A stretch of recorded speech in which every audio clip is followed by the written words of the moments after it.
এখন আমরা যে টপিকটা নিয়ে কথা বলতে যাচ্ছি সেই টপিকটার নাম হচ্ছে ডায়োড। সো ডায়োড কি? তো সাধারণত দুইটা এক্সট্রিনজিক বা অবিশুদ্ধ সেমিকন্ডাক্টর মিলিয়ে একটি ডায়োড তৈরি করা হয়।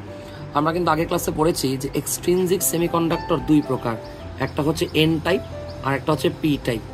এই এন টাইপ সেমিকন্ডাক্টর আর পি টাইপ সেমিকন্ডাক্টর দুইটাকে মার্জ করে আমি যে যন্ত্রটা পাবো সেটাকে বলা হয় হচ্ছে ডায়োড। সো ডায়োড দেখতে কেমন বলতে ডায়োডের প্রতীকটা আমরা কিভাবে প্রকাশ করি। সো ডায়োডকে অনেকটা আইসিডিতে আপনারা নট গেট পড়েছেন, অনেকটা ওইটার মতো দেখতে, শুধু এইখানে গোল্লার জায়গায় একটা প্যারালাল লাইন টানতে হবে। তাহলে এইটাই হচ্ছে ডায়োড। আর ডায়োডের এই অংশটাকে বলা হয় পজিটিভ অংশ আর এইটাকে বলা হয় নেগেটিভ অংশ। অর্থাৎ এই পাশটা পি টাইপ সেমিকন্ডাক্টর, এই পাশটা এন টাইপ সেমিকন্ডাক্টর, দুইটাকে মিলে তৈরি করা হয়েছে ডায়োড। এবার প্রশ্ন হচ্ছে ডায়োডের কাজ কি? ডায়োডের কাজ হচ্ছে একমুখীকরণ, অর্থাৎ কারেন্টের দিককে একমুখী করা। তো এইবার আমরা একটু অন্য টপিক নিয়ে কথা বলি। সাধারণত আমরা জানি যে কারেন্টকে দুই ভাগে ভাগ করা হয়েছে। একটাকে আমরা বলি হচ্ছে এসি, ফুল ফর্ম হচ্ছে অল্টারনেটিং কারেন্ট, আর একটা হচ্ছে ডিসি, ফুল ফর্ম হচ্ছে ডিরেক্ট কারেন্ট। তো সহজ কথা হচ্ছে ডায়োডের কাজ হচ্ছে এই এসি কারেন্টকে ডিসি কারেন্টে পরিণত করা, অর্থাৎ অল্টারনেটিং কারেন্ট মানে যে দিক পরিবর্তন করতেছে সেই কারেন্টকে ডিরেক্ট কারেন্ট অর্থাৎ একমুখী করা।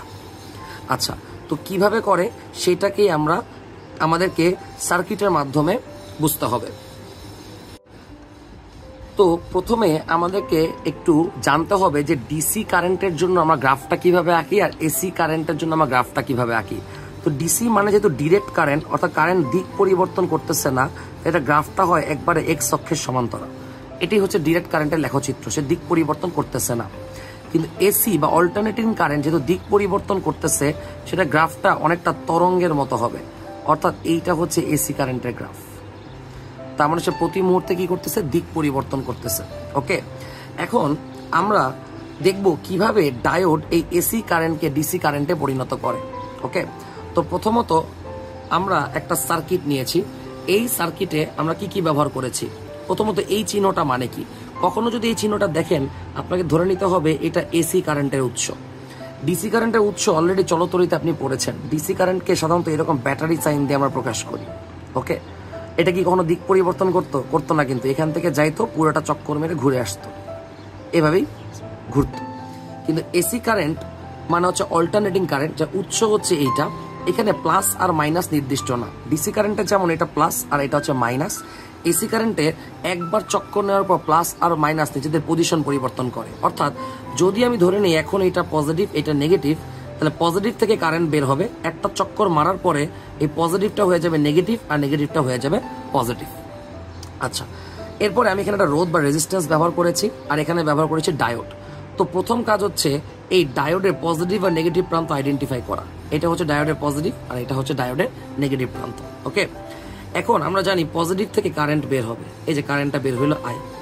এই কারেন্টটা ডায়োডের মধ্যে দিয়ে প্রবেশ করতে পারবে নাকি পারবে না, এই জিনিসটা জানার জন্য আমাদেরকে আরেকটা ইনফরমেশন জানতে হবে। সেটা হচ্ছে, মনে করেন এই হচ্ছে একটা ডায়োড যার পজিটিভ অংশের সাথে একটা ব্যাটারির পজিটিভ অংশ কানেক্টেড। যদি ডায়োডের পজিটিভ আর ব্যাটারির পজিটিভ কানেক্টেড থাকে বা ডায়োডের নেগেটিভ আর ব্যাটারির নেগেটিভ কানেক্টেড থাকে, তাহলে এইটাকে আমরা বলি ফরওয়ার্ড বায়াস। এটাকে আমরা বলি ফরওয়ার্ড বায়াস। বাংলায় এটাকে আমরা বলি সম্মুখী ঝোঁক। বাংলায় এটাকে আমরা কি বলবো? সম্মুখী ঝোঁক। তার মানে এখন কারেন্ট প্রবাহ দেখা যাবে, অর্থাৎ কারেন্ট ডায়োডের মধ্যে দিয়ে পাস করতে পারবে। কিন্তু যদি কখনো এমন হয় যে ডায়োডের পজিটিভ অংশের সাথে ব্যাটারির নেগেটিভ অথবা ডায়োডের নেগেটিভ অংশের সাথে ব্যাটারির পজিটিভ অংশ কানেক্টেড, তাহলে এটাকে আমরা বলি রিভার্স বায়াস। বাংলায় এটাকে আমরা বলি বিমুখী ঝোঁক। অর্থাৎ এখন কারেন্ট ডায়োডের মধ্য দিয়ে প্রবাহিত হইতে পারবে না। তাহলে সহজ কথা হচ্ছে ফরওয়ার্ড বায়াসে কারেন্ট প্রবাহিত হইতে পারে, কিন্তু রিভার্স বায়াসে কারেন্ট প্রবাহিত হইতে পারবে না। এখন যেহেতু পজিটিভের সাথে পজিটিভ কানেক্টেড আছে, তার মানে অবশ্যই কারেন্ট প্রবাহিত হবে আর এই রোধের মধ্য দিয়ে ট্রাভেল করবে। একটা জিনিস আগে থেকে একটু বলে রাখি, দেখতে হবে রোধের কোন পাশ দিয়ে কারেন্টটা প্রবেশ করতেছে। তো উপর থেকে নিচে কারেন্টটা প্রবেশ করতেছে, এই কথাটা মাথায় রাখবেন। কারেন্ট তার একটা চক্কর পূরণ করে ফেললো।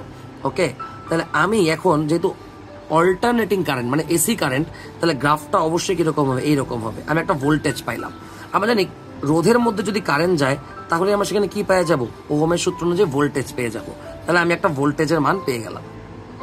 একটা চক্কর কমপ্লিট করার পর এই পজিটিভ অংশটা হয়ে যাবে নেগেটিভ, আর নেগেটিভ অংশটা হয়ে যাবে পজিটিভ। এখন কারেন্ট কোন দিক থেকে প্রবাহিত হবে? এখন কারেন্ট প্রবাহিত হবে এই পজিটিভ থেকে নেগেটিভের দিকে। তাহলে এখান দিয়ে পজিটিভ কারেন্ট প্রবাহিত হচ্ছে। ওকে, তো পজিটিভ কারেন্ট এখন এখান দিয়ে যদি যাইতে চায় তাহলে সে কি যাইতে পারবে? খেয়াল করে দেখেন, কিছুক্ষণ আগে বললাম যদি ব্যাটারির পজিটিভ আর ডায়োডের নেগেটিভ মিলে যায়, বা ব্যাটারির নেগেটিভ আর ডায়োডের পজিটিভ যদি মিলে যায়, সেটাকে আমরা বলি হচ্ছে রিভার্স বায়াস। সেখানে কারেন্ট প্রবাহিত হইতে পারে না, অর্থাৎ কারেন্ট কিন্তু এদিক দিয়ে যেতে পারবে না। কারেন্ট যদি দিক দিয়ে না যায় তাহলে রোধের মধ্য দিয়ে কারেন্ট প্রবাহিত হচ্ছে না, অর্থাৎ আমি কোনো ভোল্টেজও পাচ্ছি না। তার মানে গ্রাফটা এখন কেমন হয়ে যাবে, এইরকম, কোনো ভোল্টেজ পাইনি আমি। ওকে, আবারও এই মাইনাস চার্জটা হয়ে যাবে পজিটিভ চার্জ, পজিটিভ চার্জটা হবে মাইনাস চার্জ, অ্যান্ড আবারও পূর্বের মতো এখানে এখন কারেন্ট প্রবাহিত হইতে পারবে। আর কারেন্ট প্রবাহিত হইলে আমি একটা ভোল্টেজ পাবো, সেই ভোল্টেজটা আমার হয়ে যাবে এইরকম। আচ্ছা, ভোল্টেজটা স্টিল এরকমই কেন হচ্ছে, কেন নিচের দিকে নামতেছে না? কারণ কারেন্ট প্রথমবারও উপর থেকে নিচে প্রবাহিত হয়েছে রোধের মধ্যে দিয়ে, এখনো কারেন্ট উপর থেকে নিচে প্রবাহিত হচ্ছে। তার মানে কারেন্ট কি দিক পরিবর্তন করেছে? করে নাই। কিন্তু কারেন্ট যেহেতু দিক পরিবর্তন করে নাই, তাহলে আমরাও গ্রাফের নিচের দিক থেকে কখনো হাফ সার্কেলটা টানবো না। অর্থাৎ ডায়োডটা কি করলো, ডায়োডটা কিন্তু কারেন্টের দিককে আর পরিবর্তিত হতে দিচ্ছে না, অর্থাৎ কারেন্টের দিককে একমুখী করে ফেলেছে। এখানে যদি ডায়োডটা না থাকতো তাহলে কি হইতো? তাহলে পজিটিভ থেকে নেগেটিভের দিকে আমি একটা ভোল্টেজ পাইতাম, আবার এই পাশ পজিটিভ থেকে নেগেটিভের দিকে আমি আরেকটা ভোল্টেজ পাইতাম। অর্থাৎ প্রথম ভোল্টেজটা পাইতাম হচ্ছে কারেন্ট উপর থেকে নিচে প্রবাহিত হলে, সেকেন্ড ভোল্টেজটা পাইতাম কারেন্ট নিচ থেকে উপরের দিকে প্রবাহিত হইলে। তার মানে একবার কারেন্ট উপর থেকে নিচে, একবার নিচ থেকে উপরে। তো এই রকম হইতো, যেটাকে আমরা বলি এসি কারেন্ট। কিন্তু ডায়োড ব্যবহার করার কারণে কারেন্টের দিকটা কিন্তু একমুখী হয়ে গেছে। আশা করি সবাই বুঝতে পেরেছেন। এইবার আমরা আরেকটি সার্কিট নিয়েছি। এই সার্কিটে এবার আমরা দুইটা ডায়োড ব্যবহার করেছি। তাহলে এটা হচ্ছে ডায়োডের পজিটিভ অংশ, এটা ডায়োডের নেগেটিভ অংশ। এটা পজিটিভ, এটা নেগেটিভ, এখানে একটা রোধ আছে। ওকে, আচ্ছা, আমরা এখানে জি লিখেছি। এই জি বলতে কিন্তু গ্যালভানোমিটার বোঝাচ্ছে না, জি বলতে বোঝাচ্ছে ট্রান্সফরমার। আর আমাদেরকে একটু মনে রাখতে হবে ট্রান্সফরমার হচ্ছে এসি কারেন্টের উৎস। অর্থাৎ এসির উৎস বোঝার জন্য আমাকে হয়তো এই সিম্বলটা চিনতে হবে, না হলে জি দেখলেও আমাকে বুঝে নিতে হবে যেটা ট্রান্সফরমার। তার মানে এখানে কোন উৎস আছে, এসি উৎস আছে। তার মানে এইটা হচ্ছে পজিটিভ সাইড, এটা হচ্ছে নেগেটিভ সাইড, আমি প্রথমে ধরে নিলাম। এইবার আমরা জানি ট্রান্সফরমারে দুইটা কুণ্ডলী থাকে, একটাকে বলে মুখ্য কুণ্ডলী, একটা গৌণ কুণ্ডলী।